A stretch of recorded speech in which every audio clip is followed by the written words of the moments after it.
Panevėžio miesto dailės galerijoje atidarytos 2 išskirtinės parodos. Paskutinę sausio dieną ką tik atidarėme 2 gražias parodas, kurios gerąją prasme ir panašios, ir plačiąją prasme ir skirtingos. Pirmame aukšte turime Lvivo nacionalinės galerijos vadovų kuruojamą parodą. Ir yra atvykusi menininkė gerbiama Oksana, kuri ir papasakoja, dabar būtent pasakoja susirinkusiem lankytojams apie savo kūrinius pirmame aukšte, vėblių. Ir ta mėlyna spalva, vilties spalva, Ukrainos vėliavos viena iš spalvų tikrai mums visus įkvepia. Ir manau, kad lankytojams tai paliks irgi įspūdį. Ir aišku, ta spalva jau primena man asmeniškai artėjantį pavasarį ir tos didžiosios vilties dėl taikos Ukrainoje įsipildymo.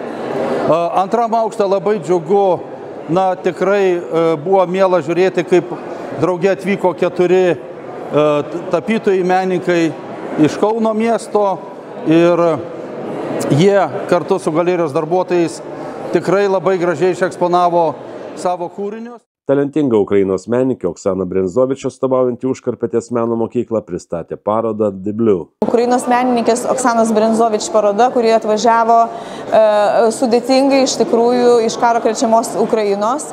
Tačiau mes, kaip žinia, iššūkių nebijom ir labai džiugu, kad Panevėžio dailės galerija yra tas partneris, kuris padeda įgyvendinti tokius ambicingus, nors kartais keblius ir problematiškus projektus.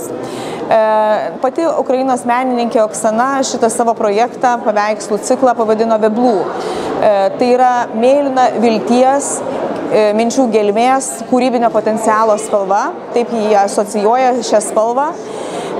Ir tai spalva, kurie vienyje Ukrainą ir Lietuvą. Tai yra Ukrainos trišakio spalva ir tai yra mūsų heralinio simbolio, Lietuvos istorinio heralinio simbolio, Lietuvos vyčio, skydo spalva. Tai ežerų ir vandens spalva, tikėjimo, geresnė ateitimi spalva, kuri įkvepia mus tolimai, gerai, šviesiai ateičiai be kruvinos karo spalvos. Pati centrinė paveikslo tema tai yra begalinis horizontas, Marijos arka. Šis paveikslas yra įkvėptas, kaip sako pati menininkė, Čiurlionio kūrybos. Tai dar viena yra Ukrainos ir Lietuvos sąsaja, paskatinusi šią parodą surengti Lietuvoje. Pati paroda yra savotiška piligrimė, keliaujanti per Lietuvą. Pirmasis ciklo atidarimas įvyko Trakuose, dabar Panevėžys, ir galvojame, kad kelionė tęsis jūros link. Tai vėlgi tas mėlis ir tas mėlynas beribis horizontas. Kauno menininkai kviečia lankytojus į grupinę parodą Anapus žodžių. Panevėžio miesto galerija yra paroda Anapus žodžių. Šioje parodoje dalyvauja 4 tapytojai: Agnė Liškauskienė, Linas Jurčiukonis, Saulius Paliukas ir Jovita Varkolevičienė. Vis tik tai mus jungia būtent tas abstraktus pasaulio suvokimas, turbūt abstrakčios tapybos tikslas. Ir skirtingais būdais mes vartojom galbūt tą pačią tapybos kalbą. Tai mus turbūt ta jungianti ašis yra būtent abstrakti tapyba. Visada buvo aišku, kad mes galime kartu rengti parodas, todėl kad mūsų pažintis trunka jau ilgus metus, mes kartu studijavom, jau daug metų praėjo po studijų, ne vieną parodą esam kartu surengę, todėl žinome, kad mūsų ta ketveriukė gali būti bendrai eksponuojama ir ta jungianti ašis būtent ir yra abstrakti tapyba. Labai džiaugiuosi, kad atsirado galimybė gyvenime parodyti savo kūrybą šitoje erdvėje. Puikia erdvė, žmonės puikus, o mes pristatom bendrą parodą pavadinimu Anapus žodžių. Tai sufleruoja mums, kad turbūt kažką galime gyvenime žvelgti ne tik mūsų pokalbiuose ir žodžiuose konkrečiuose, bet kažkas yra ir šalia jų arba toliau. Tai turbūt ir mūsų kūriniai bando tą parodyti, kad yra viskas galbūt ne taip plokščia ir ne taip paprasta, kaip kartais atrodo, bet yra kažkoks gilesnis pavidalas arba prasmės, kurios atsiskleidžia, kai tu žiūri įdėmiau į kažką. Aš atvežiau kolekciją darbų, čia sukurti jie buvo 2022 metais gavus Lietuvos kultūros tarybos stipendiją ir visas darbų ciklas vadinosi Atspirties taškas. Tai mano gal tiesiog pati ta darbų specifika gal skiriasi nuo kolegų, kad dirbu kaip ir panaudodama tapybinės medžiagas antrą kartą. Čia susiūti, sudurstyti tie lopai yra iš išvirkščių drobių, nepavykusių darbų arba tiesiog kartais prisiliečiant ir dažu iš viršaus, bet tokia labiau abstrakti ta raiška ir šį kartą kontempliavau kryžiaus ženklą kaip tokį kertinę ašį, kuri sukabina, reiškia, tuos lopus ir laiko tą energetiką tokią. Vaizduoju iš ciklo baltų kultūros ženklų interpretacijos, vaizduoju 3 darbus. Jie sukurti nėra nauji, 2017 metais, begalvojant apie reikšmę baltų kultūros ženklų, įsivystė tie darbai. Kaip žinome, tų ženklų reikšmės, jos labai yra plačios ir beribės. Ta norėjau pavaizduoti ir paveikslę, paskui, aišku, be vaizduojant gilinausi į pačią spalvinę darną, į pačią gelmę ir filosofinę tuo pačiu gelmę ir kažkokius klodus.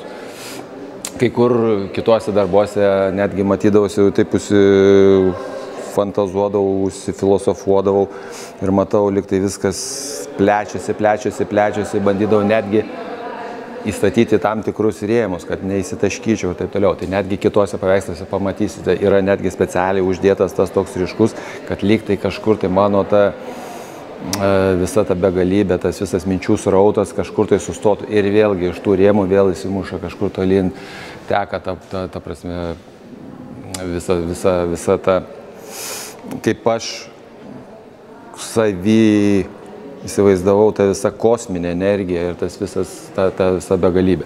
Vat žalime ir labai gerai matosi, vat visas tas, reiškia, bandžiau vaizduoti tam tikrą, kaip aš, minčių srautas.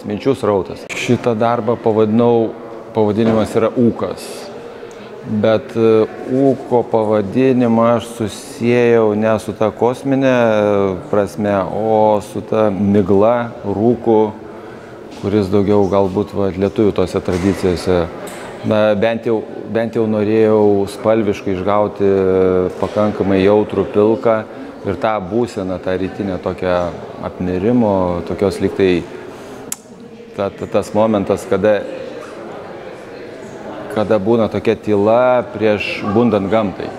Mano kūryba šioje parodoje tai yra pristatomi naujausi mano darbai, kaip sakau, dar visai švieži, tokie kvepiantis aliejiniais dažais ir šiuo metu aš daug eksperimentuoju savo dirbtuvėje, ieškau naujų paviršių, naujos tapybos kalbos, jungdama aliejinę tapybą su įvairiausiamis kitomis medžiagomis, tokiomis kaip kažkur rasta galbūt medinė lenta ar užsilikusių kažkokia medinė juostelė ir ją jungiu, ieškau tam tikros tapybos dermės kartu su ta kita medžiaga ir bandau, jungdama tas skirtingas medžiagas, išpildyti savo idėją, apie ką aš kalbu. O savo tapyboje aš kalbu apie mane supančią aplinką, tokį kasdienį gyvenimą,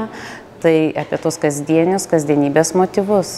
Parodų atidarymo renginyje menininkai ir meno mylėtojai dalinosi įžvalgomis apie kūrybinius procesus ir meno svarbą šiandienos kontekste. Labai džiaugiuosi atvažiavus iš Vilniaus čia į Panevėžio dailės galeriją, kur šiandien atsidarė 2 nuostabiai įdomios skirtingos tapybos parodos. Tai ukrainiečių menininkė ir Ukrainos tapybos mokykla, ekspresyvi, atspindinti galbūt šių dienų emocinę įtampą, emocinį pakilumą. Ir antrame aukšte matome Kauno tapybos mokyklos 4 tapytojus, jaunoji karta, kuri pristato savo tokią meditatyvinę, minimalistinę, daugiau filosofinę tapybą. Tikrai visus kviečiu ateiti čia, ateiti ilgam, sustoti prie kiekvieno paveikslo, kadangi kiekvienas paveikslas tai yra, kaip knyga, kurią reikia skaityti. Čia triukšminga aplinka, žmonės susirinkę mėgaujasi menu, švęskime akimirką. Kauno menininkų paroda Anapus žodžių veiks iki kovo 11 dienos, o ukrainietės paroda Deblių veiks iki kovo 23.